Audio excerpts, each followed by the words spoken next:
Good morning, everybody. It's Dr. Vibe here, host and producer of the award-winning Dr. Vibe Show, the home of Epic Conversations, and I'm the host of Epic Conversations 2020, Best Podcast News Award winner, 2018 Innovation Award winner, given out by the Canadian Ethnic Media Association. I also co-host and co-produce the only online show in the world for dads and fathers. It's sponsored by Dove Men Plus Care. And since 2020, our team that collaborates with Dove Men Plus Care has reached out to over 300,000 dads, fathers, and male caregivers around the world. I am also a featured contributor on the Indie Soup Media Network, which is an independent network of content creators driven by Dr. Tachi out of Fort Lauderdale, Florida. And it's been around for about 3 months, and they're getting close to 13,000 YouTube subscribers, which is absolutely amazing. And this is one of the shows that is featured on there. There's about four different shows that I host and produce that come on that platform, and they're all replays, edited 1-hour versions. So there we go. Ryan Knight, good morning, otherwise known as Batman. Right, good to see you. Good to see you, Dr. Vibe. For those that don't know, my secret identity is Ryan Knight, one of the co-founders of the Afro Caribbean Business Network. We support entrepreneurs of African and Caribbean heritage, really to figure out what stage the business is in, and then help them create a strategy to grow their companies by getting them access to funding and helping them with their marketing and sales. And I am an entrepreneur myself. I run a company called Detailing Nights. So we provide mobile waterless car cleaning. So we go to people's houses or their offices, clean their cars on the spot without using water, and our plant-based eco-friendly cleaning supplies. And we are in the process of recruiting for our youth entrepreneur program. So we have about 20 that are looking to start on June the 8th. And then later in June, we're going to recruit again to start in July. Usually for high school students, they start in July. So if you know a teenager or young adult that is interested in working this summer, might have trouble finding a job last year, show them that they have the potential to start their own business this summer, and we will support them and guide them. 100%. Ideally, how many people are you looking for? We can actually support up to 100. Wow. So 20, I'll say 25 is the sweet spot, but there's enough dirty cars in this city and all the city, like GTA, Peel, and Durham to support. And that's actually backed up by research that the Mars Discovery District did. We can support 100 students in our summer program. Wow. How would you be able, with everything you got on, say you had to manage 100 students, or young adults, right? How would that be? You know, it's so interesting because the personality of our high schoolers is quite unique. And I noticed a lot of them are capable, but then the word was like apprehensive. You know they can do it, but they don't have that confidence to just say, hey, let me jump into this both feet. So when I go to schools and I'm talking about the program, at the beginning, I'll usually ask like, oh, who's looking for a summer job? And a couple people put up their hand. But then after I finish talking and I explain like everything about starting a business and that we support you, like almost half the class will put up their hand. So it's like an acquired taste for these youngsters to make sure that what you're talking about is fit for them. And sometimes it doesn't fit. And that's the best way to find out, is going through it. You do a lot of stuff, or periodically you do stuff with schools. What things are not in the school curriculum now that you wish was in school curriculum? You know, one thing that we do in our training is show students how to make an invoice. So how to actually collect payment. to tell a person, hey, this is what you owe me, and this is how you can pay me. I don't think we do that commerce on both sides. We really don't even tell students how to buy stuff. Like in our lives, we're gonna buy a house, we're gonna buy a car. Hopefully. True. Well, Hopefully. even renting, like the process to rent somewhere is something that we need to understand because we're gonna get out of our. But by all means, some teenagers don't feel like they're leaving their parents' house, eh? Like they're very comfortable. So, but that basic transition out of your parents' house, what does that look like? So, I would say to answer your question, how to purchase essential items in our lives and how to do our taxes. I don't remember that ever coming up, and I don't know if it's taught. It's only because I took an accounting course in high school that I understood the bookkeeping side of it. But still, we didn't talk about filing the taxes. So are you basically saying that schools should be teaching more about financial or education, just in general?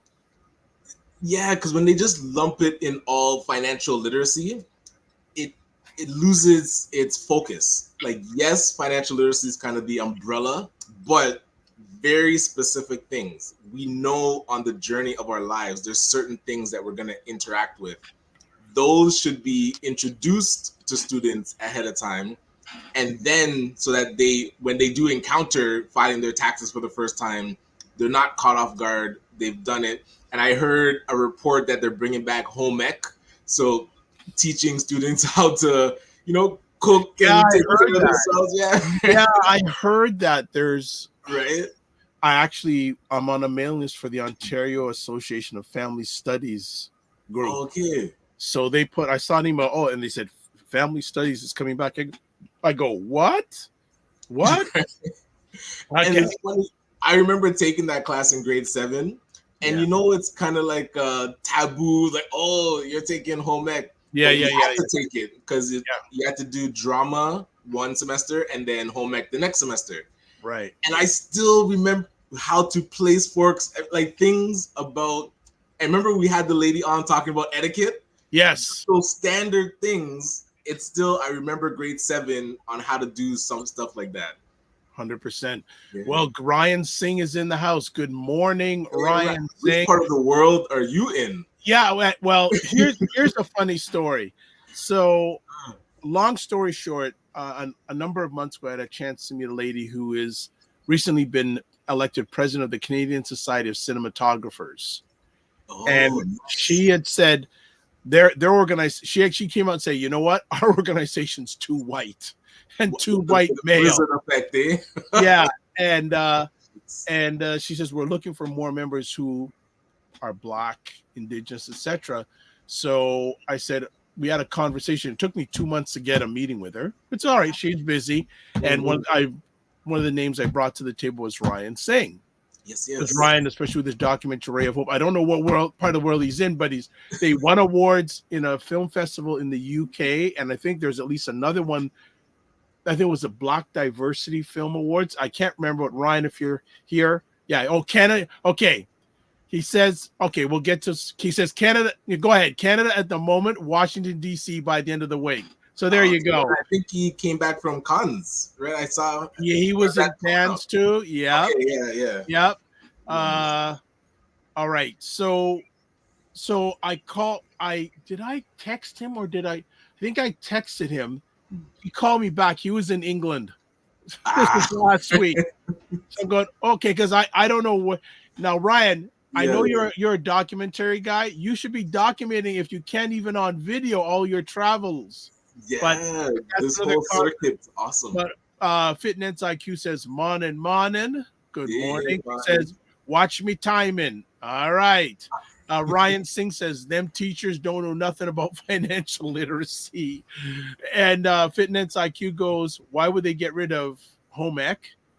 That's all right. a good question. Minnie on Cam. Getting rid of music. It says, hey, lady, Fitness IQ Cam. And family studies is why I can make pasta. Hello. Nice. Right. So long before YouTube, we had family studies. And Yes. there was way back when there was a course called Industrial Arts. Okay, because I mean, for us it was shop class. Yeah, But shop. Yeah. okay, shop, yeah. shop, And that right? is the reason why I know how to cut wood, even though I'm not good at it. But at least you got to experience and understand, how to measure things. We had to make birdhouses for our birdhouse. Yes. So yeah. I remember using the lathe. Yes, the lathe machine. Oh my. Okay. That's some crazy memories. But yeah, I think that the financial literacy part is great. Oh, Minnie on Cam says the sewing machine. I remember I sold a shirt. What? A legit shirt that you could put on. Is it still around? I was just thinking, I wonder where it might be. That must have got donated from Time. I was grade 7, so yeah, man. They showed you and how to double stitch and use a sewing machine. And so is there anyone in the audience that has a sewing machine? I know of a person that does. They're not, but I know someone who has a sewing machine. I go, really? Really? A sewing machine? Well, the funny thing is, growing up, and I'm still growing up, my dad, Minnie on Cam says, my oversized sweater is in storage. Oh, nice, yes. Yes. I remember it was a navy blue shirt. I'll never forget that shirt. Fitness IQ goes, my granny does. Well, granny rules. And she goes, does that count? Yes. Well, granny's an honorary member of the Morning Vibe. Yes. So that's cool. But my dad's father, which is my grandfather on my dad's side, he was a tailor. Okay. Right. Nice. So growing up, whenever I had anything to get sewing done, he would do it, would save me. Yeah. Save me getting all that stuff done. Especially, I was like to play a lot. The knees on my jeans, you would show patches on them and all that. So now it's cool not to have patches, or it's cool to have holes in your jeans. All right. Damage up your jeans and now yeah, that's the in thing now. Minnie on Cam says grandma still has her sewing machine and my friend just got one. What? Wow. Okay. What? All right. McMillan, good morning, the McMillan Group. Good morning. I do. Easy to do your Ray, this is good. You have your own sewing machine. Oh wow. You see that? we want to cover something totally new here. That's cool. Nice. Ryan Singh goes, Cairns, UK, Canada, Washington, Jamaica, Wyoming. 4 festivals, 20 nominations, 6 wins, and over 62 screenings since May 5th, with 10 more festivals booked thus far. Wow, that's wild. Congrats. Congrats to the whole team. Amazing. And I feel humbled that we had the opportunity of having some of the production team on. It seems like way back when, but it's not that long ago. Right.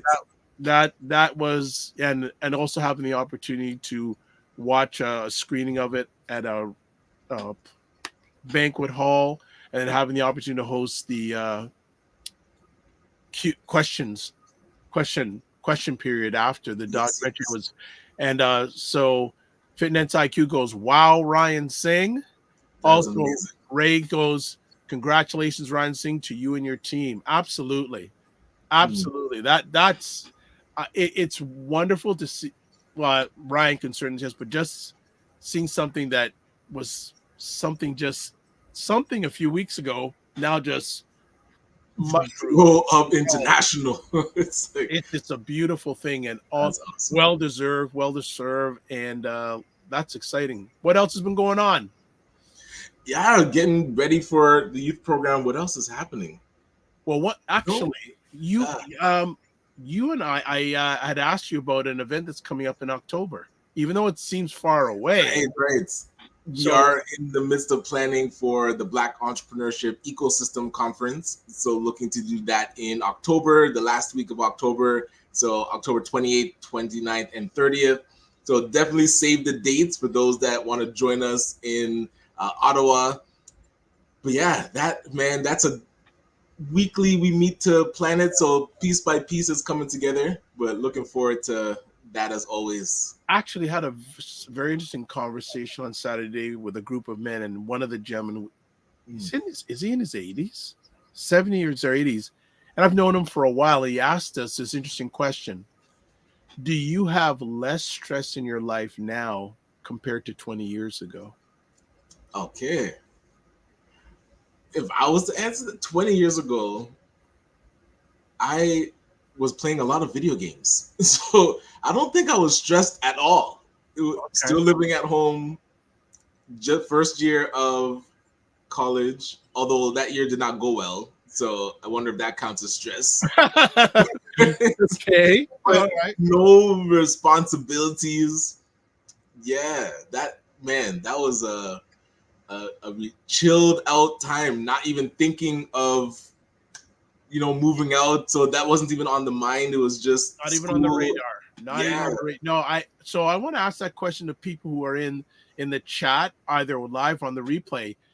Is there less stress in your life now compared to 20 years ago?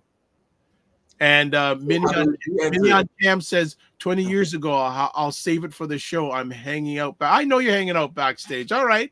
That's we'll lead in with that question because Minnie on Cam is our guest today, nice. Our friend today. But I'm glad she's actively participating in the chat, which is wonderful. What about other people? 20 years ago, less stress or more stress? Yeah, and for you, so how did you answer the question? Less stress now. Because because been through a lot of stuff, a lot of valued experience. I know how to manage things better because I've had experiences now, and also other people have shared their experiences with me. So I have less stress now. Fitness IQ says 20 years. What about 20 years? 20 years today or not? It says check me back. All right. But I'm curious, do you remember anything specific 20 years ago that was heavy and like kind of making it a bit more stressful? No, you know what? Ryan Singh says so many more responsibilities and accountabilities to others, learning how to manage relationships. Very honest answer. Without getting good morning, Dr. Tachi. What is going on? Talk about that indie soup media. No, I won't get into too much of it in it, but I had a very challenging teenage years. Those were challenging. So for me to get over that hump, everything else was, I endured and overcame stuff while I was younger that was very challenging. Gotcha. So it equipped me for the later things in life. Like if I have a challenge that comes up, if I can't solve it myself, I always share this, especially with young people and entrepreneurs. There's at least one person I can either call, email, or do a video call to get the help. So I was very intentional with that I can't do it alone. Don't want to do it alone, But Macmillan Group says, no stress then, no stress now. 20 years ago, I was, quote, flying, unquote, high in the mortgage business. Today, I'm watching my kids soar. Neither allow for stress. There you go. Excellent. So I think I think that actually we should do a morning vibe with that. See if we can invite some people on. And I like that as a roundtable. Yeah. Roundtable conversation, Is your life more stressful now than 20 years ago? But that is cool. All right. So we're going to take a break. Obviously, the most active person is our friend that we're going to be bringing up in a few moments. Like she's ready to come on. She's ready to take over this thing. So what we're going to do, we're going to take a 2-minute break. And then when we come back, we're going to have Minnie St. on. If you haven't met her before, well, you've already met her already through the chat. You're going to meet her live through your screen. We'll be back in 2 minutes. And that's what I feel like. You feel like you're the Harriet Tubman of the mind. I am. I feel like I'm I'm one of the Harriet Tubmans of intelligent Black people. Like I want to liberate y'all from like being left behind and ignored and oblivion. Now, really, the rappers get all the attention. Seriously, does anybody else feel this way? Like ignorant Black people, they'll be all up, getting all the headlines on the Shade Room. Overly sexualized Black folks. Like the twerkers and the just people that don't always represent the best of us. The diversity. Like people like Dr. Vibe. Like everybody should know about people like Dr. Vibe. Dr. Vibe he's trying to do good work for Black people. Dr. Vibe from Toronto. Good to see you, my brother. Dr. Vibe. Everybody follow Dr. Vibe. He has a great show. He's very good at what he does, and I have a lot of respect for him. The men who are also doing the same thing. I see Dr. Vibe in here. He's a great brother. Everybody should follow Dr. Vibe, by the way. He's a smart brother in Canada, and we need to follow smart people. So follow Dr. Vibe. If you see him in the chat, and Dr. Vibe, say your name in the chat so people can see you. I want you to click on his name, and I want you to go follow him, please, because I want these men and women that are doing the right things to get the support they deserve. Hey, Dr. Vibe, how you doing, brother? Again, like I always do, I got to say everybody should go follow Dr. Vibe. He's got a great show. Dr. Vibe, I know Dr. Vibe's got a kingdom because I see your channel. I see you pouring into that every day. Everybody should follow Dr. Vibe, by the way. Look him up, Dr. Vibe, V-I-B-E. He's a great friend of me and my wife, and I love this guy. Okay, so let me hop into this. What's up, Dr. Vibe? How you doing? Everybody, if you see Dr. Vibe in the chat, everybody go follow the Dr. Vibe show. Dr. Vibe is a real smart brother and a good human being. And I like the guy a lot, and he's very intelligent. And I think everyone should pay attention to what he's got going on. We got to shine the spotlight on the intelligent Black people out here that are really doing the good work. Don't just pay attention to the rappers and the celebrities. You know, a lot of these people are losers. Your true winners are your people in your community that are really having your back. Helping us to have stronger families and a stronger community. So Dr. Vibe is in that category. So you might see the Dr. Vibe show in this chat. If you see him, please go follow him. Okay. All right. So anyway. All right. We are back. As always, hail up Dr. Boyce and Dr. Alicia Watkins for your continuous support. And want to say shout out. Opal Inspired is in the house. Good morning, all. Opal Inspired. Did you get your food yet? You won that gift certificate from, what was the name of that restaurant or that food place? We had them on during restaurant week. They're right beside Vegan Delights. Oh, Jerk House? No, they make the chocolates. Oh, One More Cocoa. Yes. Have you got it yet? We want to know. All right. So a few quick things. As always, subscribe to the Dr. Vibe Show on YouTube and hit the notification button. Also, like the Dr. Vibe Show on Facebook, LinkedIn, and Instagram. To advertise your business, product, or service on any of the platforms that I'm a part of, please feel free to email me, dr.vibe@thedrbeshow.com. Also, join our Discord group by emailing me again, dr.vibe@thedrbeshow.com.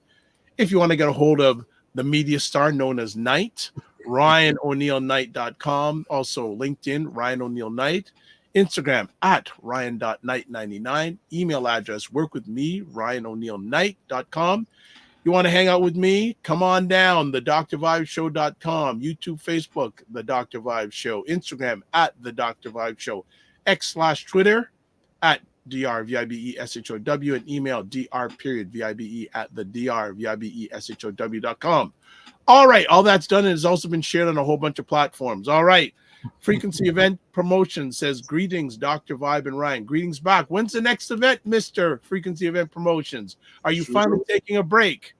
And Open Inspired says, still waiting for my one more cocoa. Okay. All right. So we want to get the results when you dive into that great chocolate. Yes. All right. New friend to everybody here except myself. I've known this young lady for a number of years, Minnie St. She's going to come on and hang out with us, and we're going to chat about a great conversation topic about pursuing financial independence while living with a disability. Good morning. Hey. What's going on? Good. You know what? I thought about this in my alleged mind during the break. How long have we known each other? More than 10 years. Love it. Yes. Yeah, I roughly did the math. Yeah. Yes, roughly. I don't know how we met. PodCamp.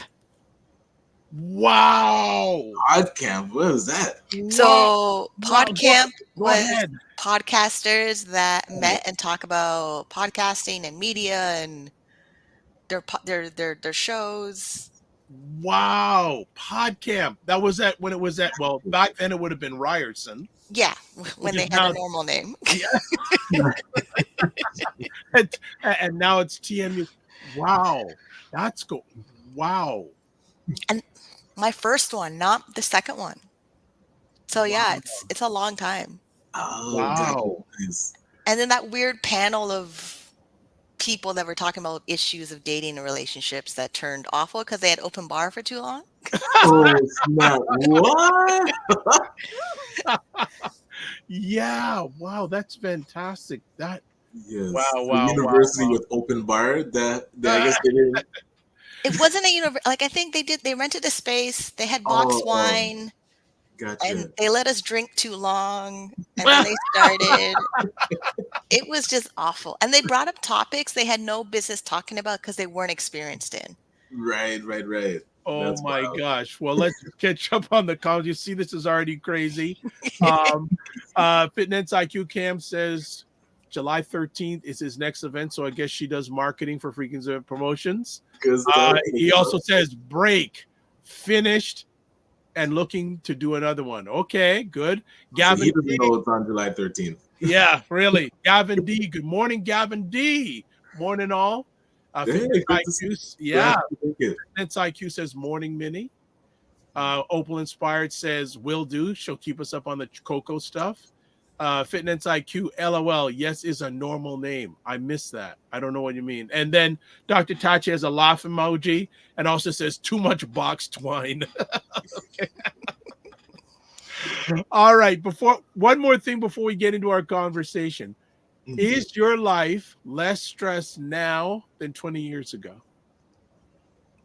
I'm going to say no.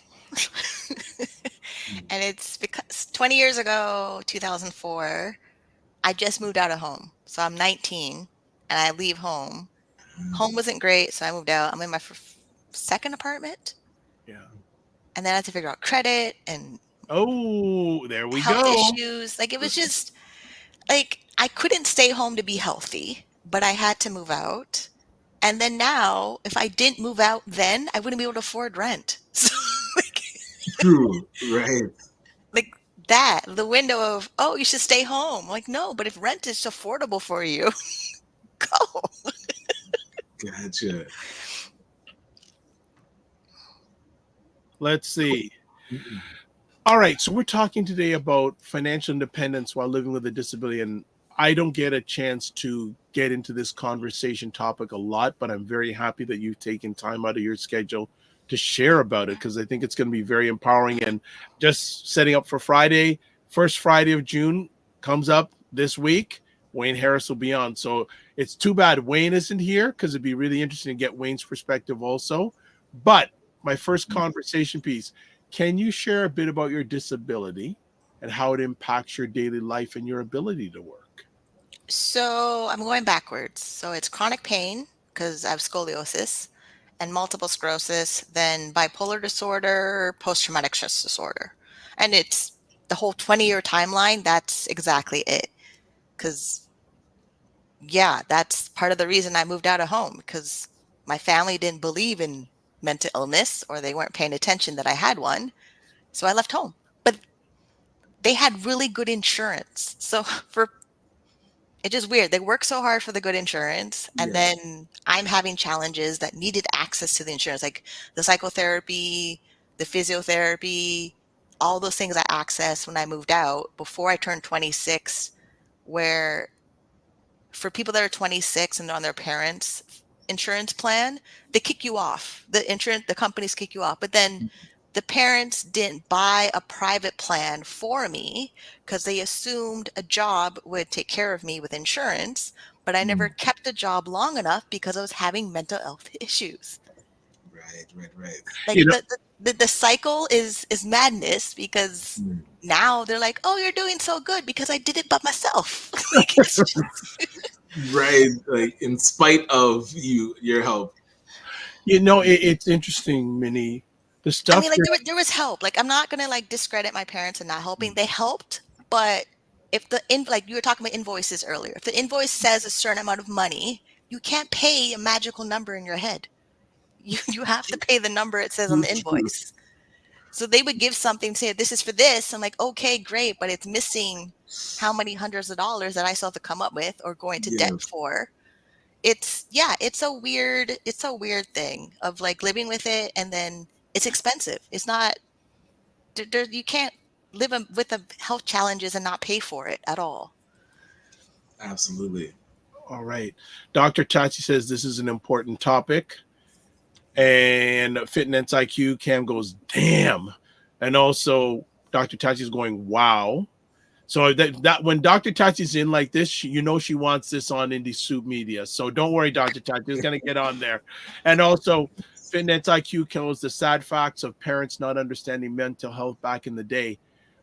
Really true. And then she also says paying a magical number on an invoice is wild. Right. I'm just thinking, Minnie, the stuff that you're talking about, and when you had to start dealing with it was long before the mass of what we're hearing now today about mental health PTSD. Yeah. And it's people got sick and tired. I think that's what it is. People got sick and tired. So like for me, like I left home at 19. Home was an environment I was allowed to live in because child services came in. And even that, like my parents were working. So I wasn't living at home. I was living in a temporary housing situation, but eventually there's no food. So eventually I had to figure out how am I going to feed myself? And then I got into the adult entertainment industry and I chose webcam. And choosing webcam is not the easiest thing to choose in that time frame of the industry because it wasn't popular. And it was either a studio on Yonge Street or a random man's house. I chose a random man's house. And it lucked out for me. Luckily, he wasn't like completely psychotic. He was still crazy, but not to the point where like I'm alive. So, but he taught me everything. He taught me the business. He taught me how to wire the house with Ethernet cables. It was like and high school for me was family studies, computer classes, math that I use. So I chose high school classes that were survival for me. Like how to build a website. Okay, great. I make money online for 20 years and counting. And then cooking. Yeah, I could, if I really have the space, I can make pasta fresh with eggs and flour and I'll get it done. And But just for timelines, people might be watching this and thinking, "Oh, why didn't you just pull out your phone and record yourself at home?" So what, what year is it? 2003, Okay, right. March So if you want to 2003. I was set up a 18, webcam, March 2003. right? Like the young people today, you have it so much easier, but you also don't know your history. I want to Right. slap you on the head because I'm the reason you're able to do the stuff you're doing right now. You see that? Yes. Yeah. So talking about this area about employment, how challenging has employment been for you during your journey? I've learned I have to be self-employed because of, so like the job I got, so like I started webcamming, then I left that house because he became super toxic and I left. Then it was social assistance. Welfare at that time was $500 a month. So that's Ontario Works. And then I got my apartment, but I got my apartment because of random people I met on the internet that helped me get an apartment. So it wasn't like, oh, I went and got an apartment. I had to like finagle the system in a way to get into the system because I didn't exist in 2003 on my credit report. And then when I did get credit, he already used my credit. He already used my name to connect the phone line. And back then I didn't realize it. Now I do. Back then I didn't know I could have moved the phone line to my new apartment without doing the deposit. But because of the chaos and the trauma and not thinking properly because of trauma, I made decisions based on trauma. And then now it's like, oh yeah, that should have been like this because I have more information and I understand the system better. Like I could have just cut off his phone line because it was in my name. True. And Instead of being scared of him. Right. The whole thing. So, and that I had to get a lawyer to send an affidavit because Bell was trying to collect on me for it. Now for victims compensation, they have a program that helps people that have their credit destroyed because they're in a domestic situation of trafficking. But that's now, again, 20 years later. Where were you when I needed it then? Like it's a lot of the stuff in the system, I had to do it by myself. And I had to find the right words to say to access things that I needed. During this journey, who's been your ride or die? Have you had a ride or die? Is it basically been doing it, navigating it on your own? I mean, I'm learning that I don't lean on you as much as a friend. Like for you, you're always available, but I don't always check in. So like Ah, most of the time it's just me by myself. Like it's just or wow. like my family doctor. My family doctor, she's awesome. Like I had the appointment last week and she's like, don't worry about filing for the disability tax credit. I'm your best advocate. We'll make sure they know you're still disabled. We'll fill out the form. But people don't have doctors that do that. So like if your doctor is not telling you we'll access everything you need to better the quality of your life, Mhm. who's really in your corner? That and even finding my doctor, that was crisis situation, bladder infection. Oh, are you taking patients as I'm humped over in pain? Getting my Mhm. family doctor. Like it was I I magically operated on survival. Like it's just great and not great at the same time because now my body is rejecting itself because of multiple sclerosis. Oh my So God. yeah, multiple sclerosis is where your central nervous system, the myelin, the basically neurons that send the signals through your body, the coding around it is attacking itself. Ooh. So it creates lesions and scar tissue that will never heal. And now I'm learning that with a chiropractor, the way they did the neurological exam, that I just have to live with it. Catching up on some comments here. LOL, the first camera phone from TELUS. And then Fitness MQ goes, no, sir, the Pixel would be trash. It was like 300 by 20 pixels back then. Like like if you look at the pixel, there's a pixel history chart. Yeah. We started at 320 to 1080 to 4K. Like Ah, it it's wild. It Frequency and of no audio. We had no audio back then for live stream. wow. Look at that. So if you're under 30 years old, this is foreign conversation to you. Frequency event promotions goes, next event is actually party on July 13th, 2024. Stay tuned in. Dr. Tachi says, it seems like the system was trying to turn its back on the trafficking situation until they could no longer. And then Fitness IQ goes, golly, that's one of her game phrases. And well, and he finally is here. Dr. Wayne Harris is in the house. Good morning, all. I'm coming a little late. Did you leverage the RDSP? So I reapplied for the second time and got approved during the pandemic when the stock market was doing its weird thing. But I'm very happy I did because the RDSP has a government match. So this year for 2024, the government said deposit $5,000, they'll deposit 10,500, and that account is sitting at $81,000 in a period of 4 What? years. Yeah, because Right. I'm not exactly doing proper financial habits. I'm taking out cash advances off my credit cards to go in that account because it's a 210% match. So Dr. Wayne could confirm the math of yes, cash advances are nuts, but the government said a 210% match. I'll take the match. True, And true. Yes. credit cards are happy with the minimum payment. Like I'm okay with that. All right. And so Right. Gavin Right. B says, good morning, Wayne. Also, and Wayne Harris says, exactly. So Wayne Harris is giving you a thumbs up. Also want to shout out Michelle Baptiste, who's watching this on the Facebook on the And Dr. sorry, RDSP stands for. Registered disability savings plan, but you need to Oh. be approved with the disability tax credit first before Mhm. you can open the registered disability savings plan. And right now, the way the government budget was like, we're making the Canada disability benefit, but to access it, you need the disability tax credit. Mhm. A lot of people don't have a doctor that care enough to fill out that form or keep filling out the form because when you fill out the form, it doesn't mean you get approved right away. You may have to make an appeal. You may have to send them more documentation. Your doctors have to explain your disability with more words that are English or something. And then they'll send you a letter you're approved. Like it's one sheet of paper, you're approved, congratulations. And then you're supposed to take that letter of confirmation and open your registered disability savings plan. Some people get the disability tax credit and they don't open the registered disability savings plan. And that's where the government puts in all the money of grants and bonds for a person with a disability who has done all the steps. Some people don't do all the steps. I don't understand how you don't do all the steps, but some of them don't do all the steps.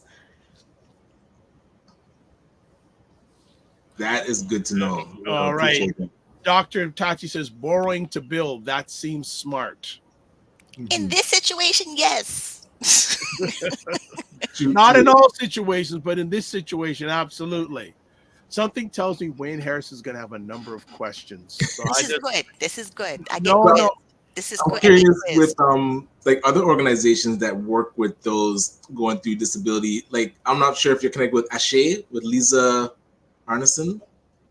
No, I have no. Okay, I would love to connect you with her. Type the Yeah. name. I typed the name. I because Yeah. for me it was a blog by Cajun. He's a Canadian finance, but he's doing the disability tax credit for his son. Mhm. So he documents every year because his son's a minor. So then the contributions are the father putting it in. And then when the son turns 18, he's responsible for it on his own, Yes, depending on his capacity. So some people, they're disabled in a way that they'll never be able to financially take care of themselves. Yeah. And then there's some people, if they had the right psychotherapist, medication, belief system, they could do it. Like, annoyingly, with some disability organizations, they really feel the system is out to get them. Like, no, you have to do the other half. But still plug in, right. Because it's not going to drop from the sky. I mean, yes, CERB was a magical event. I'm really the Canada Emergency Response Benefit. Yes. But the government's not going to throw away money that way again. At least they'll try not to. Right. So that, like, it's a two-part system. It's you and the system. Like, Ontario Disability Support Program, they announced that they're raising their monthly amount to $1,368 in July. But for a long time, that was $1,169 a month. And that had to take care of all of your living expenses, your rent, your groceries, your medications, everything. And remember I said how I moved out at 18? So when I moved out at 18, my rent was $699 for the bachelor one-room apartment. Then when that rent wanted $725, I moved into this apartment in 2007. And then now my rent is $960.45 because I'm in rent control. Luckily, I found an apartment with rent control and I didn't know that was a thing. Yes. But I literally cannot move. I mean, I could move if I do all the steps to be financially independent, but if I only have Ontario Disability Support Program, $1,308 a month before it changes in July, $900 of that goes to my rent, and rent goes up every single year. And then the internet goes up every year, and then my cell phone goes up every year. And I don't like switching to all the cell phone companies because they're cheaper, because the quality sucks. Right. Like, okay, I can get Lucky Mobile, but they drop the calls every 5 minutes. While if I stick with Virgin Mobile and I get the lowest plan they can offer me, because I was on a 2-year contract, but I was paying $4.95 for the phone for an iPhone 11. The iPhone's still fine. There's Thank cracks you. in it, but Exactly. the cracks Functional. are in the screen protector. They're not in the phone. The phone is fine. And Yes. then now, every time I log in, they're like, upgrade your phone to iPhone 15. I'm like, I'll think about it, but I'm looking at iPhone 13. Like, it's just. Yes. Look, family, that's my phone. I have a Samsung Galaxy A51. Why do all I need my phone to do is make and receive calls and receive text messages. Unless you're Fit Finance, her phone likes to call me by itself. Okay. She must be on Chatter. Which one is she on? Right? I don't know. There's times where I'll see her name on my phone. I go, is that you or your phone? Yes. So a few more comments here. Michelle Baptiste goes, ask age limit. So I don't know. We probably passed. Oh, maybe for the RDSP? Yeah. Is there an age limit? Yeah, there is. So the grants and bonds, I get that till I turn 49. This is why I'm taking out cash advances from the credit card to make sure I get all the money in the account as fast as possible. Right. Then when I turn 59 or 60, they make me take money out of that account. So I have like 20 years to maximize this account. And then the disability tax credit, I have it from 2008 to 2025, even though my disability has been there like forever. And it's not, it's permanent, prolonged, not going anywhere, no cure, episodic, chronic, like all the words that it's permanent in the dictionary, Right. but I Yes. have to reapply for it in 2026. And then me freaking out because my doctor, she lets me freak out, but she also tries to calm me down at the same time. Okay. Mhm. She said, "Well, reapply for it. There's a timing to reapply for it because it's attached to your income taxes. Because the disability tax credit lowers your income taxes like $8,000. It changes every year. Just check the website. It just my income, my net income is typically low, where my tax pro was like, your income is too low. It's too low. It's too Oh no. Right. Right. because we're claiming all of my business expenses. Then we're Yeah. trying to add on all of the rollover carry forward for my tuition credit, or there's like I have four different rollovers that's supposed to carry forward and lower my income taxes, but there's no income to lower. Mm. Right. So You gotta I boost that literally up. have to make more money to access things from the federal government. Right. Yes. Yes. And I So do. Oh, sorry. Yeah. go ahead, Ryan. Go ahead. Well, I just love how you're breaking this down for us, and it's things that people typically don't think about, and especially if you're suffering through a disability, you usually don't have time to even think about it. So, is this stuff that you package and teach, or how do you kind of help get the word out? That is what's been becoming a thing. So I slowly started coaching people on disability, but Yeah. it's a certain person on disability. It's not everybody on disability that's going to be able Right. to learn the information, believe the information is true, and then implement it. True. Like some of them really think they can never work ever again, no matter what they do. But the government of Ontario just said you can make $1,000 net income and still remain on your benefits. So that means if you made $1,000, Mm. they add on $100 work-related benefit. So they give you another $100. So that's $1,100. Plus you still keep your full amount of money, which is the $1,368 for a single person, no children. Like there's a different amount in Ontario Disability Support Program for people that have children, that are couples with children, dependent children or dependent adults. Yes. But Yes. I know for me being a single person, no children, that my goal is to make $1,000 net income every month. And then the $100 work-related benefit, I may or may not need it depending on what's going on in the budget every month. So I probably will invest it because that's a whole nother thing in the policy that it's Mm. there, but they don't tell you. And then I still get my $1,368, and they automatically pay my landlord rent, and they automatically pay the electric bill rent. So I don't have Mhm. to worry about being homeless. They pay for it. Yes. Yes. And it's part me, part them. But depending on their disability, their mindset or fatalistic thinking, they don't do anything, but they're begging on Twitter, GoFundMe, PayPal me, Right. all Right. these, and they have to claim that income to assistance. It's not like they don't have, like, every dollar that comes into their bank account has to be reported to Ontario Disability Support Program. And as for Ontario, each province has their own program, but Right. they typically operate the same way, and they acknowledge self-employment, running a business. They acknowledge if you're working for an employer. They try to add in extra benefits to encourage you to work. Yes, they're pretty tiny, but Right. Right. it's still there. And then they changed it because before it was $200 net income, but that changed from any dollar you made, they would cut down their benefits by Wait. 50%. Sorry. You're only able to make $200 net income. Okay. Before February 2023, the policy in Ontario Disability Support Program changed, where if you made $200 net income, you'd Mhm. be fine and keep your benefits, when it was $1,169, and they changed it. So every time they change the budget or they want to stimulate the economy to be more productive and get jobs, the policy for disability, like minimum wage, is increased, but they're doing that because they want people on assistance to work. So like, and then if you look at the poverty reduction budget that Doug Ford made, he wants everything with disability to be working. Like it's Okay. indirectly, directly, he's saying you can't sit around and be lazy, get up and get a job. Okay. Or he directly says it. Like there's clips where he directly says, I don't doubt it. like, and I like, yes, it's very difficult. Like me going through the Yes. chiropractor every week, me going to physiotherapy every week, going to therapy every week, doing blood work every week. It's exhausting, but I'm self-employed. I control my whole schedule. Yes. So Yes. people on disability, they actually don't understand business, but then they complain that there's not a program to teach them business, but there is. I can find 3 in Ontario. Okay, right. Like they're just rigid on learning something new and then trying it out.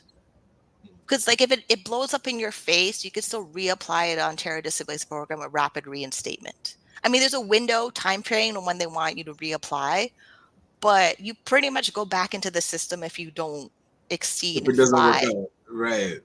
Like if you can't fly like free, okay, fine. You can be here forever till you turn 64.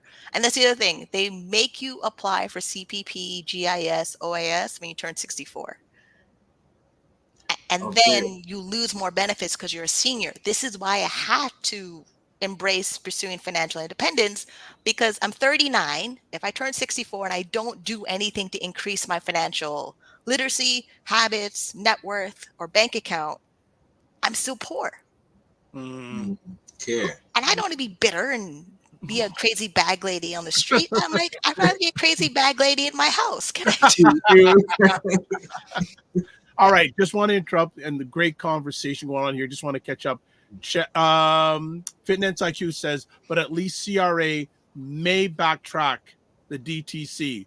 I have to review some things. Wayne Harris says, check with your accountant. The interest on the credit card may be tax deductible since you are borrowing to invest. Oh yeah, see, there's too many expenses. We didn't add that one.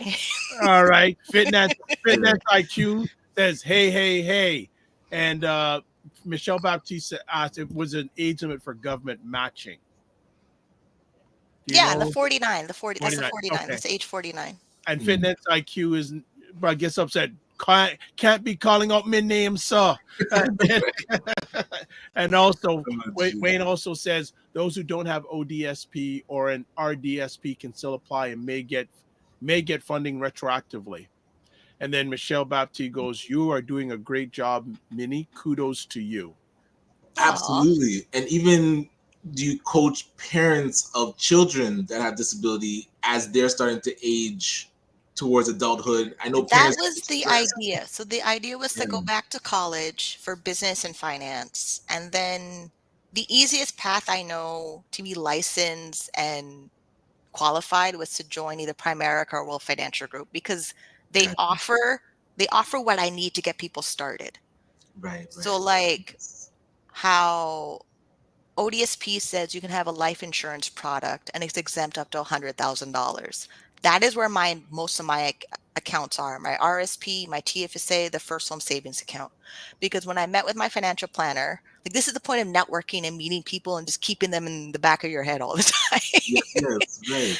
So my financial planner, I've known him for 12 years. It would just kind of, I wanted to do stuff, but I couldn't actively do what I wanted because Ontario Disability Support Program had really restrictive rules. Like when the rules were $200, you make more than 200, they cut down your benefits. That scared me because I didn't know about my health benefits, if I would access more health benefits. I didn't know if I could qualify for Trillium. There were just things that you get from Ontario Disability Program, like the dental, the vision, and prescriptions. Some prescriptions, not all prescriptions, but because they pay for all my medications, I was like, who's going to pay for my medication? So I didn't actively pursue those things. And then now that I read the policy during the pandemic, because it was pure chaos during the pandemic of like we were forced to apply for CERB, even though we didn't know we were qualified for it because of the way our caseworkers in Ontario Disability Support Program are. They're not financial planners. They're not licensed in anything financial, but they're giving horrible financial advice. And then the system of Ontario Disability Support Program is 500,000 households. 500,000 households are being shuffled through the system of social assistance and giving horrible financial advice. And the whole program is designed by lawyers and accountants, but the caseworkers are giving bad advice. Yes. So now I quote back the policy to them. So like now I know I can get a life insurance product that's a segregated fund that's invested in my RSPs and TFSAs and First Home Savings Account. That's where most of my assets are. But for me to coach that to other people, I need to be licensed to do it, or I'm just referring them to people that are licensed. Okay. And then the other thing was if families, they're able to run a business, they can put the business in the person on disability's name because the policy says you can have an interest in a business. You could be a silent partner and still be on ODSP because the business is paying you a salary, which I accounting class teaches you that. Like, Oh man, that is vital but information. they don't do it. They're so scared of doing anything that they do nothing, and then they remain poor and complain the government sabotage them. When no, you sabotage yourself by not reading the information. Wow, good stuff. Amazing. That Question. is so I know you've probably talked about it, but I just wanted to make sure we get it all out of you. What challenge have you faced pursuing financial independence due to your disability? The false belief system, like Mm. applying for ODSP, I was already psychotic. Then CAMH psych ward was like, you should apply for social assistance. I thought I could just get better, get back to work. Mm. So that's the whole point of having the mental illness. Reality doesn't kick in right away until everything falls apart. Because I was facing eviction from my apartment. I had to wait for disability to say yes. Then I'm looking for other apartments in a neighborhood I didn't want to live in that was trying to squeeze me into the studio apartment, one room, and walk up buildings. And I'm like, I'm not walking upstairs. And this is a weird thing. I actually cannot walk upstairs now because the multiple sclerosis. I have balance issues. I'm in chronic pain all the time. So it's a good thing I didn't lose my current apartment that had a working elevator some of the time to a walk-up building that wanted me to live in the bachelor apartment. For it was just the timing. It's even if you don't think you need something, you kind of have to apply for it, because the way that the disability tax credit works and ODSP works and other provinces program works, it takes time for them to review your file, approve you, and then you're sucked into their system and you're bad advice from people that are managing your file. So the challenges was bad advice from legal aid, because at the time they're like, oh, don't make too much money. And I'm like, but how am I supposed to feed myself? Then they're like, go to a food bank, but food banks don't actually give you proper food. Mm-hmm. Because then when my doctor runs the blood work and says hemoglobin is low, or my iron is low, or my vitamin D is low, I need more supplements or better diet to change those things that I've been learning for the whole year. Like I've been doing B12 shots every month from August until now. And now we're doing B12 shots every other month. Then the vitamin D that's not covered under OHIP or ODSP's health benefit, I have to pay for that. Or I go on Seniors Day at Shoppers Drug Mart or Rexall to get buy one, get one half off. Or I use my Optimum points. It's the level of prescriptions that you would get that you would think would be covered, and then you don't find out it's not covered until after the pharmacist runs the prescription. Right. Like at the counter. Yes, they literally call it. They owe you. Oh, this is debt. Here's your invoice. Yes. So Wayne Harris says, Minnie, let's chat offline. So if you're up to it, Minnie, I can give you his contact information. Yeah. Also, financial literacy, frequency event promotions goes financial literacy. Then Ray has a question here. I commend you on what you are doing. Can we presume that most people who are on disability just give up and lose the will to fight the, quote, system, unquote? Yeah, instantly. They do. And I hate going to their meetings. I hate going to their meetings. I absolutely hate going to their meetings. Either they're in a fictitious reality, or they're not figuring out how to solve problems in this reality. Wow. I can literally quote you the policy all day long and tell you, or I could search it on Google real quick and my bookmarks will find it back for me. Dr. Tachi says, what do you attribute your resilience to? Oh, I've always been stubborn. That is just natural stubbornness since I was a child. That my parents are like, oh, you should be a lawyer. I'm like, no, I don't want to be a lawyer. It's just, it's like me and my sister are like that. We don't just accept what you tell us. Like I would come home 4 o'clock in the morning because, I didn't ways of not staying home to cope. I'm coming home 4 o'clock in the morning. My dad didn't actually yell at me. And that it was practice of me leaving the house. And then when I left, I never went back. There's a level of stubborn and I will and I can, and because I said so, and not because my parents said so. No, because they were always working, not paying attention. Gotcha. Wayne Harris has a question. Did you look at getting individual benefits that cover your prescriptions, massage, chiropractic, etc.? I did, and now with the Canada Dental Plan, I probably can't apply for it right now. I could, but the thing is, the dentist said all their patients who are on OW, ODSP, or Smiles program has to apply for the Canada Dental Plan that just came out. Then the Canada Dental Plan is you don't qualify for the Canada Dental Plan if you can afford your own insurance.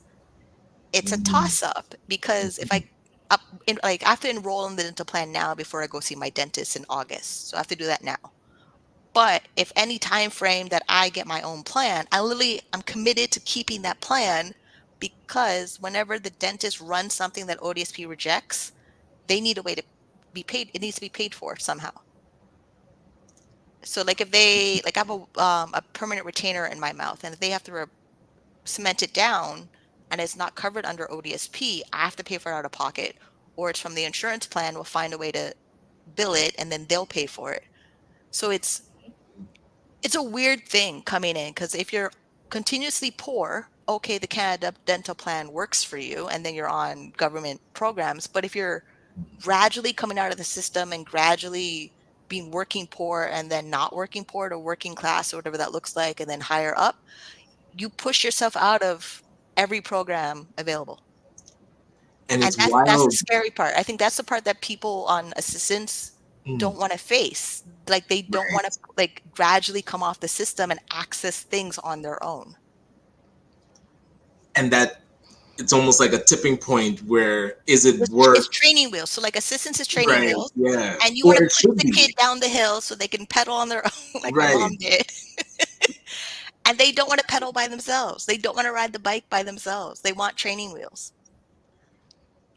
Oh man, and it's tricky because, as you said, the Ontario government is talking about, okay, how do we get people off relying on the system and wean them off? But then it looks like the federal government is like, well, if you start doing better, we're just gonna cut. So all the systems are like that. Even long-term disability is like that. So long-term disability, I'm learning from a couple of coaching clients I had where if they show that they can work a little bit, long-term disability stops paying them their payout that they were paying into from their employer. So like if they were getting like $3,000 a month from long-term disability that covered some of their living expenses, I don't know if it increases with inflation. It's a weird thing because some of these programs increase with inflation and some of them don't increase with inflation. And then you're left begging people online or at the corner grocery store for change because it's a sacrifice you trade. You trade their payout, their insurance payout or social assistance for your ability to earn your own income. So like the way that they're like, oh, you can't really be wealthy. You can, just you have to build it. Like it's not like me having $80,000 in my registered disability savings plan. It was zero in 2019. It's 81 because money went in. Anytime mom and dad, grandma gave me money, half of that went in there. Like the Trillium credit, the carbon tax credit, I already planned half of that money goes into the registered disability savings plan.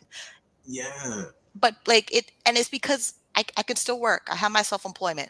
And then with the self-employment, the ODSP office could be like, oh, you're not making minimum wage. You should be making minimum wage. And then try to force me to go into a job. So like my business has to make more money so that I don't have a caseworker pressuring me to go get a job that I don't want.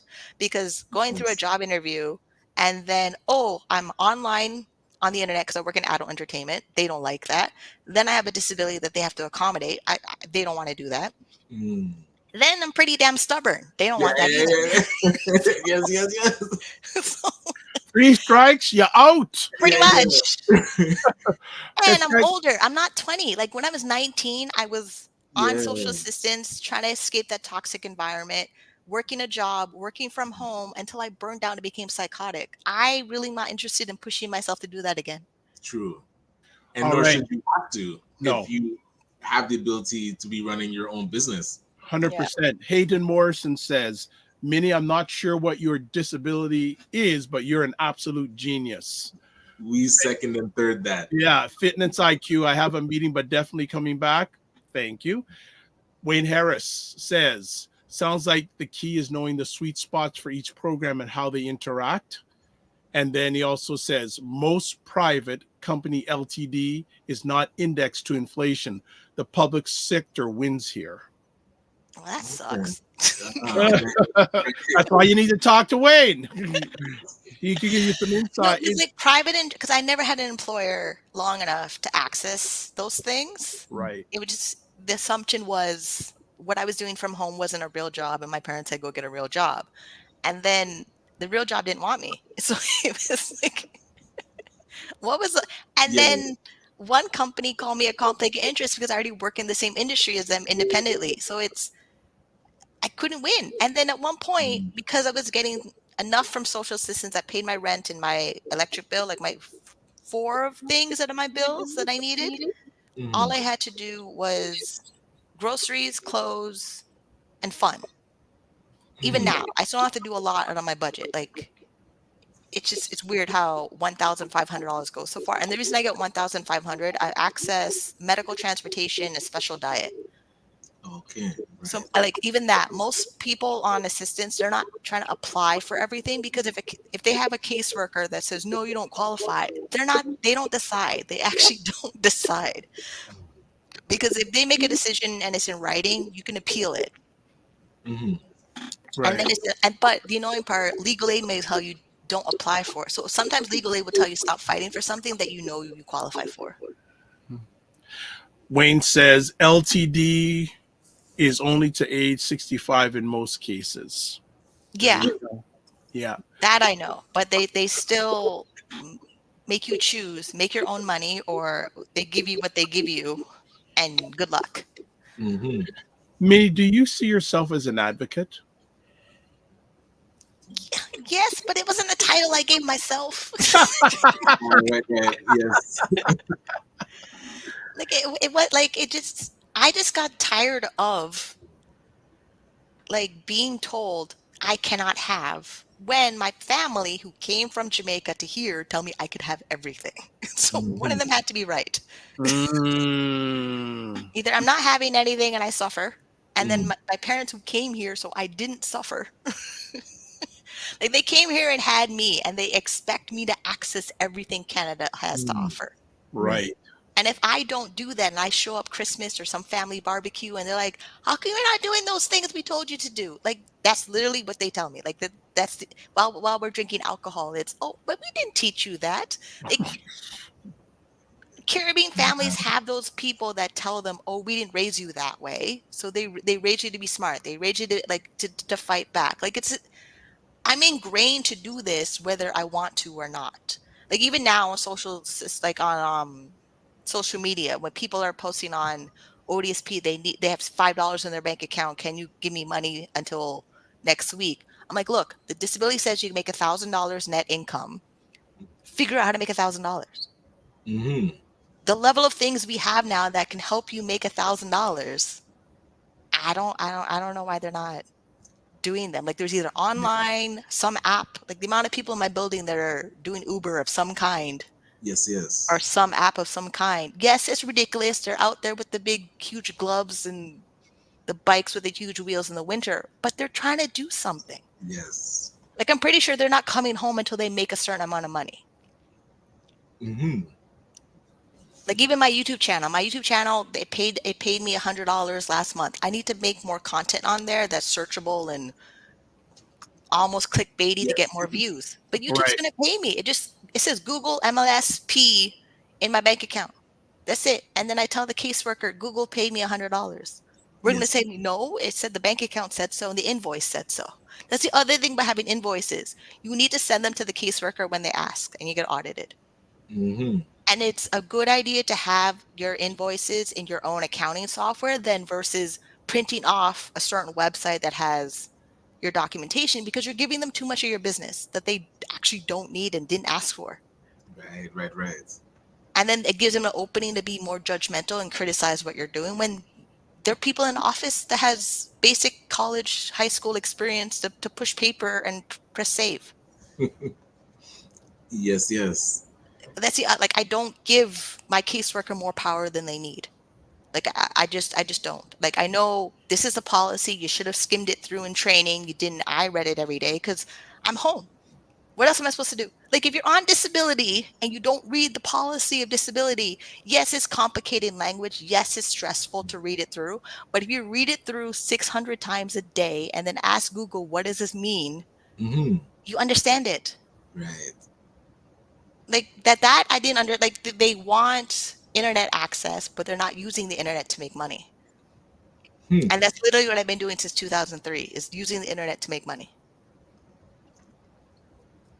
I love that. And that should be a North Star for people that are struggling. Like if you're struggling, look for alternatives that can help you struggle less. And you're like a prime example of that kind of North Star. So I'm hoping we can get this kind of message to a lot more people that could use it, because it's inspiring what you're doing. And I remember getting or feeling the frustration of people that I would work with that are on ODSB, and I'm trying to coach them to start a business, but they're just giving all the excuses of why. Because they didn't read section 5.4 self-employment. You see, and these stuff, I didn't read it either. It's like maybe I need to go read it so that when a person brings up that. Yes, that was the thing. So I went through employment supports.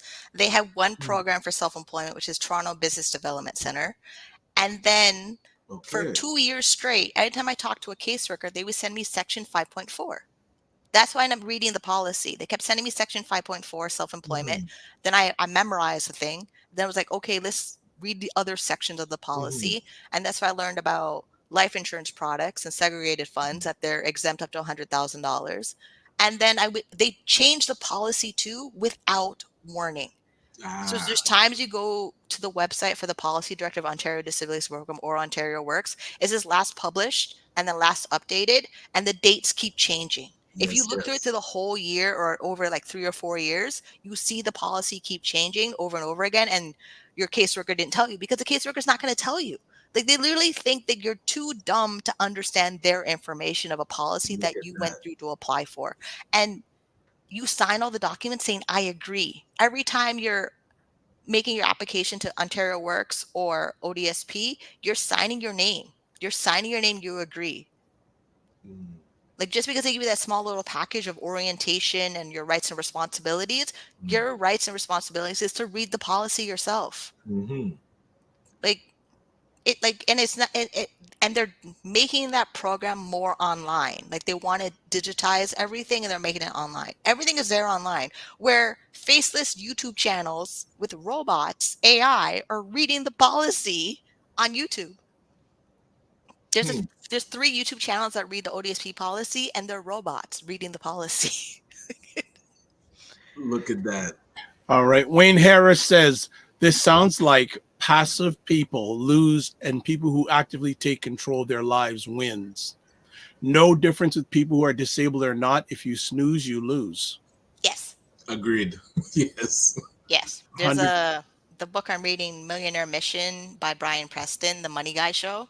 He said that there's villains and victims. They both don't win, but victims can become heroes because they change the narrative. They change the narrative. And every superhero story that we know of someone that struggled and then they're the superhero, you had to change the narrative. Like, you had to embrace your power because it's in you all along, and then go be a superhero. But they also had to find their guide and their guru. And so, Minnie, I feel like you can play that Yoda to a lot of our would-be heroes. There's just some people. Like, I fully understand that there's some people that'll never accelerate their life. Yeah, that's true. Yeah, that's valid. That's fact. Yeah. That's fact. Because I'm not gonna hold their hand. I'm not gonna, like, I'm making it as technical as possible because it's written that way. Right. Like, even with accessing ODSP has a thing called $500 for employment startup benefit. I literally plan out the letter I'm writing to access that every 12 months, because they said I could have it every 12 months. They say I can have it to begin, maintain, or change employment or self-employment. Then I literally search through the whole city of employment programs, self-employment programs, coaching, private coaching, and I tell the caseworker, I need this program so I can maintain being self-employed. Yes. Like, I use back their words against them to access my $500 every 12 months. There you go. Yeah. Want to shout out Latanya Monteith Hussein, who likes the conversation on Facebook. Also, Faro Hamid Freeman, also liking it. Michelle Baptiste says knowledge is power. I don't mind that, but the key thing is applied knowledge is power. Just want to say. Yeah. And Wayne Harris says segregated funds are insurance products, not banking. Thus, the insurance isn't part of your estate. Thus, it doesn't count against you. You can overfund it and borrow against it. Yes, if I was not on Ontario Disability Support Program. Like go read section 4.8 life insurance policies, Ontario Disability Support Program, and it's not there for Ontario Works. Like that's the annoying part. So like Ontario Disability Support Program, they make up their own rules and limits and restrictions that are not part of the federal government. So like the Insurance Act that regulates the segregated funds, that's part of the federal government. That's the whole law. That's the whole country. Yes, there's things I can do with it like a normal person, but as long as I'm connected to Ontario Disability Support Program, like actively getting their benefits and income support and things like that, they're watching what I do with the segregated fund.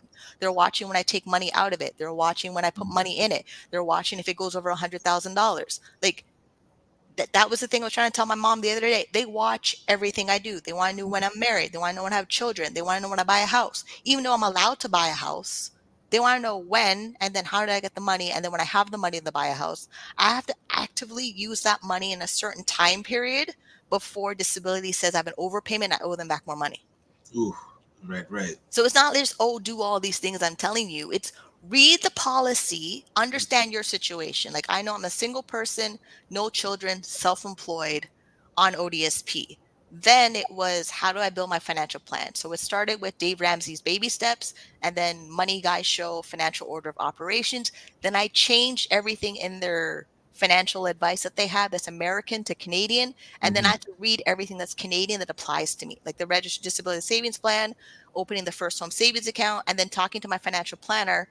And the minute first home savings account became a product of a segregated fund, I opened it because the policy still says 4.8 life insurance policies, segregated funds are exempt up to $100,000. The minute that changes, I have to change my financial plan if I'm still on ODSP.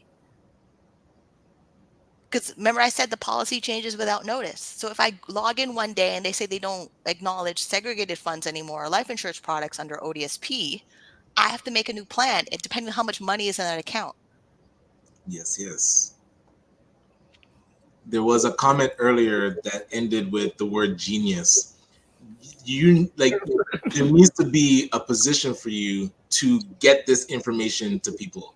Like, I don't know how these current support workers or whoever's working with people that need this information, but how you just broke that down is like, we need to just cut and paste that and educate people. Yeah, I could see. So that I didn't finish that part of the plan. I'm going to college for business and finance. So the thing was to open a employment agency that does financial literacy education through every program that says they're listed on ODSP's website for employment services. Because there's like Ontario Disability Employment Network. They do a conference every year. So the plan was I pitch them my presentation, I sponsor a table, and I build my own company. Because the way that employment agencies seem to pop up a lot, because a lot of immigrants are needing jobs. Yes. Which is weird. I don't know where they're getting that money from, but I know it's government money. I just don't know how they're getting it. So that was the point of going back to school, because school, well, like, especially like George Brown College, they have an entrepreneurship stream of the alumni and most of their programs at the business center. It was to be actually able to access government programs, just launch this business or do it on my own. Again, I may take up more credit card advances and launch it, but it was just that. That's also why you can't be on an ODSP and have horrible credit because you don't access more things. Right. Wayne Harris has a question. Can you incorporate? If it makes sense, depending on what it is. Because like right now I'm not incorporated. Plus I don't make a lot of income to worry about being incorporated. But if I try to build this employment agency, it would probably have to be incorporated. Yeah. And then have other people that are like me that can teach other people, because I could do it, but I'll get tired. Yourself out. Yeah. Ray from the Miller Group says that was genius.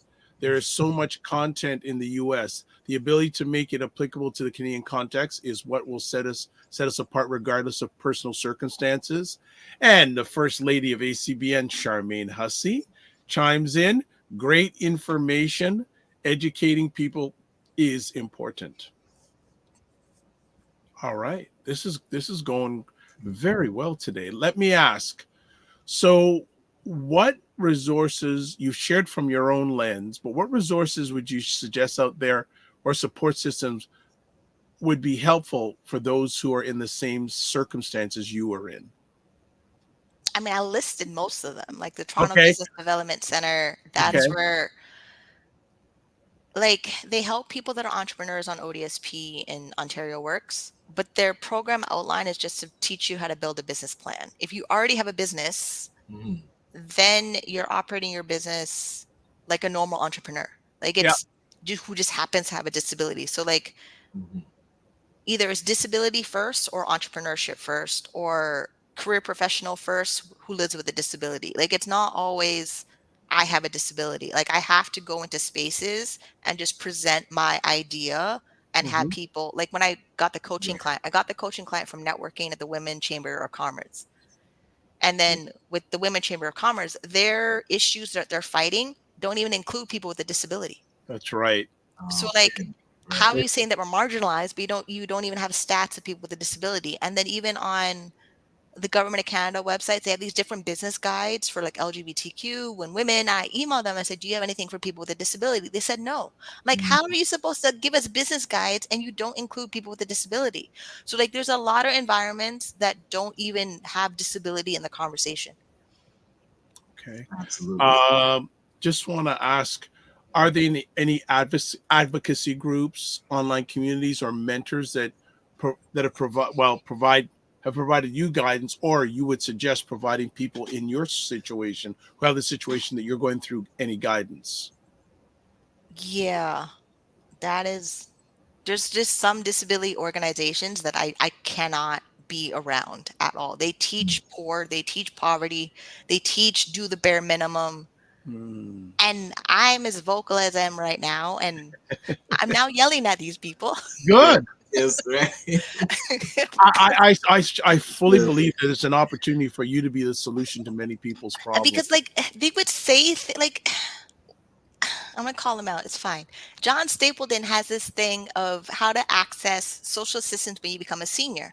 And I'm like, I don't want to stay poor as a senior. Why? Like, why? Like, I don't want to eat canned food. I don't want to go to a food bank. I don't, like, I want to have a good amount of money when I'm a senior that takes care of everything I need. If I need to hire a PSW or a private nurse, I want to be able to do that. And I can't do that if I'm on GIS, OAS. I looked, it's $30 a month. It's because when I was like, it's because when I had employment, I wasn't there long enough that CPP was contributing to it big enough. And then I was self-employed, and the beginning of ODSP telling me don't make too much money because they'll cut you off. My business wasn't making enough money to contribute to CPP.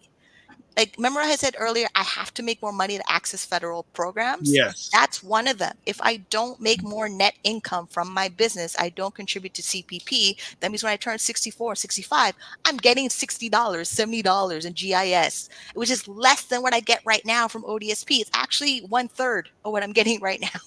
If I add it all up, if I don't do anything, and if I don't stick to this plan, if I don't try, like, okay, if I put $10,000 in investments and it sits there and I don't touch it and it grows till I turn 65, that's still better than doing nothing.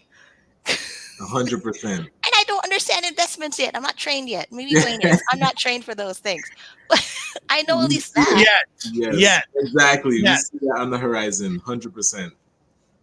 Oh, so Opal Inspire says Minnie, you need to.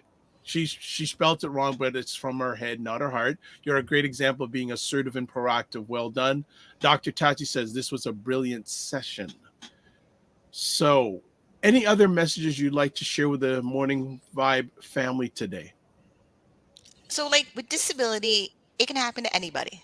Like, I was told I'm young, go live my life. No, I got diagnosed with mental illness and a chronic illness that affects my spine and my brain. Like I literally have to do an MRI every year to watch multiple sclerosis. Mm. I don't like doing it. I hate doing it. And my doctor books my appointment at 9 o'clock in the morning. I don't want to be there at 9 o'clock in the morning for my exams. Yes. And then there's people in your life that have a disability, but they're not talking about. Like I'm learning with Organization Disability and Race. They're trying to access supports for people of color with a disability. A lot of them don't even identify with their disability because the Black community seems to think, oh, it's part of the devil or it's a made up thing. Right. No, it's not. We've been through so much crap in history that people's brains are broken. Whether it's PTSD or childhood trauma or being bullied as an adult or abusive relationships, whatever it is, like that is the mental side of disability. Then there's physical disabilities. Then there's intellectual disabilities. Not everything is in a wheelchair. Like that, because when I emailed you about changing the thumbnail, that was because it needs to be inclusive of all of them because every one of them is having it. Like if you were like my dad went and did something on the roof and fell off the roof and broke his foot, that's a temporary disability. Mm-hmm. He still went back to work. My grandmother got her hip replacement. That's a temporary disability. She still went back to work. So either we're patching ourselves up to go back to work, and the job itself is probably the reason why you have the disability. And then to access all your disability benefits and going through a lawyer or going through legal aid. That was tweetable right there. That was fact. Causes more stress on the body. We're like, stop acting like nobody has a disability. We all have one. It's just a matter of how bad is it and does it destroy your life or not? Right. So Cassandra London, as a Black woman entrepreneur with a disability, that is exactly what I've been talking about. I find it hard. Okay, I find it hard to be seen, have accessibility, and educated about our ODSP rights. Are you on ODSP? And she's asking you, Cassandra, you're on live. Type it in the chat. So we'd like to hear the response. So yeah, she says she goes yes. Okay, then message me and then we can have a chat. How can people get in touch with you? I forgot to ask that, but you've been doing so much fire. How can people get in touch with you? So there's my YouTube channel, Minnie on Cam. What about email? minnieoncam@gmail.com. Okay, Minnie on Cam at Gmail. Okay. I'm learning that some accessibilities, they're not going to give it to you. They're just right. So even legally they're supposed to. The ADOA, I forgot what it's called, the actual longer name for it. Like they're supposed to, and the Human Rights Commission thing, they're supposed to give it to you, and they're supposed to do it in a way that doesn't cause you or the company more harm.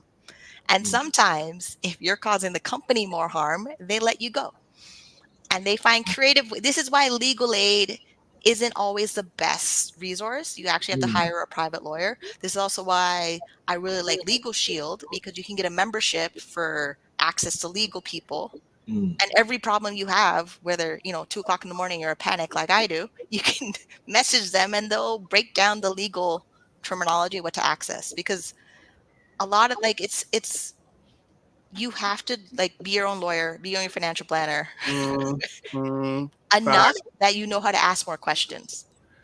Okay.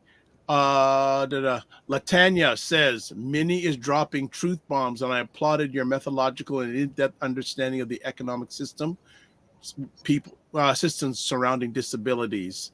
Cassandra says, LOL, check your email. We have spoken before. And she said, I literally just taught a webinar at a health center about disability justice. I like that terminology, disability justice. Gotcha. I like that. And for those on most platforms, I have shared Minnie's email address, but it's on the screen proper right now if you want to get in touch with her on the Gmail. That is phenomenal. On top of everything you shared today, are there any strategies or advice you give others with disabilities striving for financial independence? It's a marathon, not a sprint. And even if there's pockets where I have quick money come in, don't get too excited. Just plan your budget. Make sure every dollar in your budget has a job, including savings and investing and your basic needs. Because if you ignore actually putting money in savings and investing, you'll wake up one day and not have it. Like it's like cake in the fridge. If you ate all the cake, there's no cake. So you have to put away. You have to put it away. Like regardless of being on ODSP or not, because they let you right now make $1,000 net income. Like it's a matter of figuring out how do I save something out of that, whether what disability gives you or the money you make on your own or money given to you by other people. Some of it has to be invested long term and some of it has to be saved. And I love the way throughout the conversation you've broken down budget and you have a great understanding of the money that comes into your life and how you use it. Is there anything specific that you like? Do you just use an Excel spreadsheet? Is there platform you kind of put numbers into? There's my spreadsheet that you'll see on my YouTube channel. I have to make a video for June budget, but then I also use the app Every Dollar. So Every Dollar is through Dave Ramsey and the Baby Steps. And that's pretty much it. Like it's been that way since 2018 I found Dave Ramsey and his Baby Steps. Then and they're step by step. Like it says, save $1,000 first, then pay off all your consumer debt, then build your emergency fund, then build your investments. That process, if you don't want to rush and come off ODSP or any other social assistance program, that process knows you're making progress. Even though, yes, the government is difficult, they made policy annoying, legal aid gives bad advice. If you stick with the baby steps, when like a caseworker gives you annoying, horrible advice, just tell them, no, I have a plan I'm following and this is working for me. Because even now, like sometimes I tell my caseworker, I'll let you know when I have too much money in my bank account. And he laughs. I'm like, no, I'll let you know when I have too much money in my bank account. Because there's going to be a time, and you knowing when your assets are over their limits is better than them knowing your assets are over their limits. Like you should know how much money you have before you report it to disability offices. So yeah, I literally have to make sure every dollar is assigned, and I look at that budget every single day. And then the policy directive of social assistance. Excellent. I really appreciate you sharing that. And I'm going to send you an email because with ACPN, we'd love to figure out how to support the work you're doing to get this information out. Yeah. That would be great. You can always come on here. Multiple angles. We have to hit people from every single. If you want, we could do. You and I can chat offline. We could do a monthly series. Ooh, right. Of this? Okay, that could work. I'm just putting it out there. I agree. I let's see if you take your advice you give to others and see if you want to run with it. All right. Wayne Harris says every dollar in your wallet has a job. Boom. Yes. And then Brenda Elizabeth Williams says, great advice. Save as much even as you if you spend it on strippers, it has a job. I used to spend a good chunk of my money on dancers, and it was good for my mental health, and it boosted my business making more money. It was a reciprocal cosmic manifestation of money. You said there was a section of your budget for fun. So it used to be strippers. What is the fun now? Brunch. So I like all day breakfast. So and mimosas, bottomless mimosas. they're surprisingly affordable, which is weird. Oh my goodness. Well, look, awesome. Minnie, this has been outstanding. I knew it was going to beforehand. I want to say thank you for taking the time to share with our family today. Thank you for what you've done past, present, and future, because I think if you're into it, your future looks really bright. I think you create a great opportunity and an industry for yourself. Yeah, like there's a whole thing of disability coaches. Like even so, me looking through entrepreneurship and people with a disability that are entrepreneurs, it was disability coaches. And then my YouTube algorithm kept showing me someone who has cerebral palsy. He doesn't talk, he doesn't write, but he has a spokesperson who used to be a Power Ranger doing all his opt-in videos for his sales funnel. And he there's 2 books, Sorrel V, like that. I'll email you his name, because if you can get that person on the show, he's charging $2,000 for an online course, American money. And that's at 30%, that's Canadian money. So like my question is, why not you?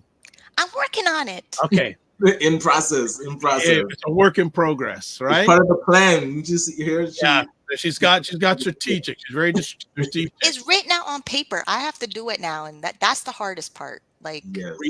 reach out. There are people out there that I can probably introduce you to help you get to that journey. All right. Mm-hmm. All right. Well, look, thank you so much. We'll let you enjoy the rest of your day, mimosas or non-mimosas. And as we like to say, don't just manage your time, manage your energy, and remember to give yourself grace. Thank you. All right. That was a good conversation. And Ryan, usually you're gone by this time. Well, I didn't even see what time it is, but we'll finish up. But again, the conversation was really and needed. You know, it had a specific lens, yes, disability, but everybody listening has to understand how to manage your budget. The financial literacy is so important, and the way Minnie breaks it down, I love it. So yeah, anything we can do to support and amplify that message is great. She could create her own industry on this side of the border, especially when it comes to melanated individuals, big time. And if she finds a way to break through those that have almost given up, yes, and can get them to just try it, yeah, it'll explode for her. Because make a U-turn. Absolutely. What's up for the rest of the week?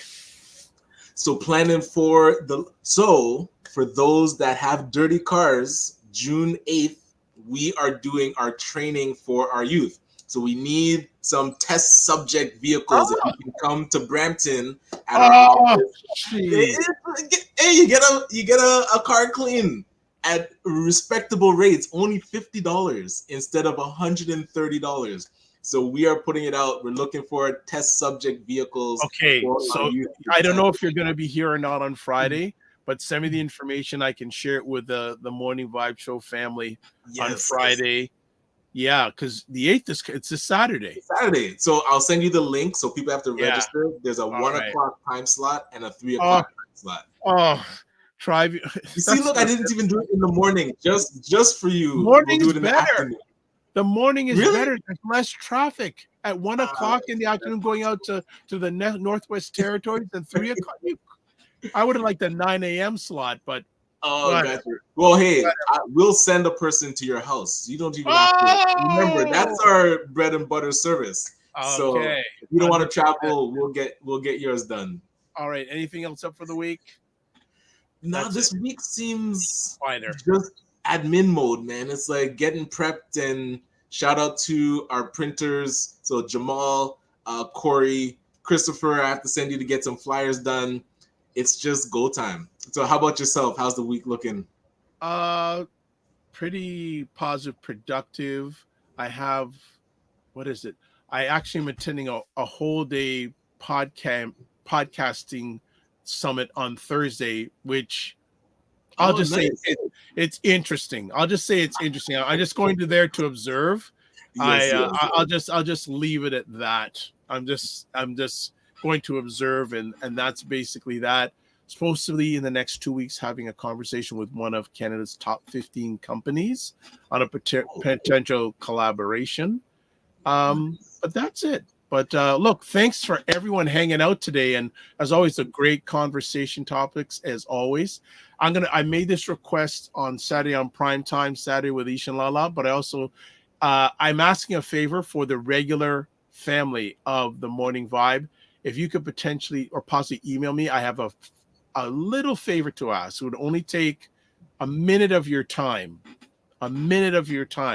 So I'm looking to see if you will do that. As always, you can watch replays of this on the Dr. Vibe Show, YouTube and Facebook, ACBN, Facebook and YouTube, Ryan Oneil Knight, YouTube and LinkedIn. And let's do the roll call. Subscribe to the Dr. Vibe Show on YouTube and hit the notification button. Like the Dr. Vibe Show on Facebook, LinkedIn, and Instagram. Advertise your business, product, or service. Email me, dr.vibe at the drvibeshow.com. That's where I also want you to email me. I have a favor to ask. Join the Discord group. Same thing, email address. And that's it. So we are done till Friday. And speaking of Wayne Harris will be up on Friday. Nice. So I'm going to touch. Well, actually, I have a meeting with Wayne Harris today, but also I'm going to send a message to find out what he wants to talk about on Friday. And then a week from today, we have Carolyn Nicole back to do part 2 of her last epic conversation. Right, yes. So things are rolling. And if you have any guest suggestions, even yourself, contact me. We'd love to have you on. So as always, live your life.